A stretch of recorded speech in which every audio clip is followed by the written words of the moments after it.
Well, just before I went to sleep, they dropped Saw X, the trailer, and I am happy to report this was pretty good.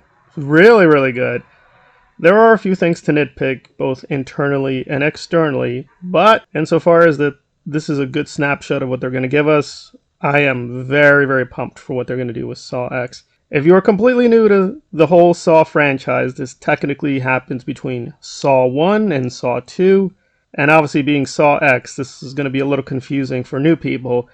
And if you're a more hardcore fan, you know that technically John Kramer should be dead, so them trying to get around it is a little silly.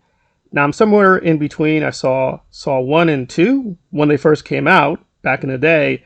I loved them, but then, the whole series started to decline, so I got off the Saw train early. I tried a few of the later chapters, but they seemed kind of pointless. This one, though, yes, it is corporate. Gotta admit it, it is being done for money, but it feels like they're being very careful. They're using the very classic colors. They're getting back to the old original roots of the series, and the Easter eggs are not abusive. They felt very respectful. They are not going overboard. I do think it's a little bit of a mistake to make it so personal. In this one, basically they're ripping off Kramer because he's sick, and of course he's going to get his revenge. He says it's not revenge.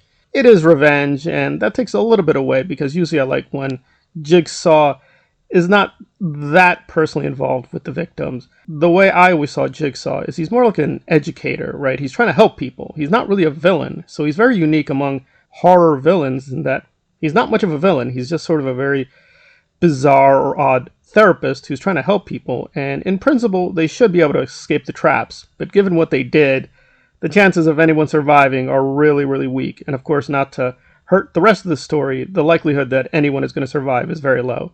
So we don't feel any sympathy for these victims. The story's a little stilted, you have to admit that, but Tobin looks great, and Amanda's also back. So again, they did mostly what I wanted them to do. I'm not too fussy about how we're getting here, but yeah, it doesn't really make sense with the later chapters. That said, it looks excellent. Everyone looks in fine form, so I expect this to be very brutal and very powerful.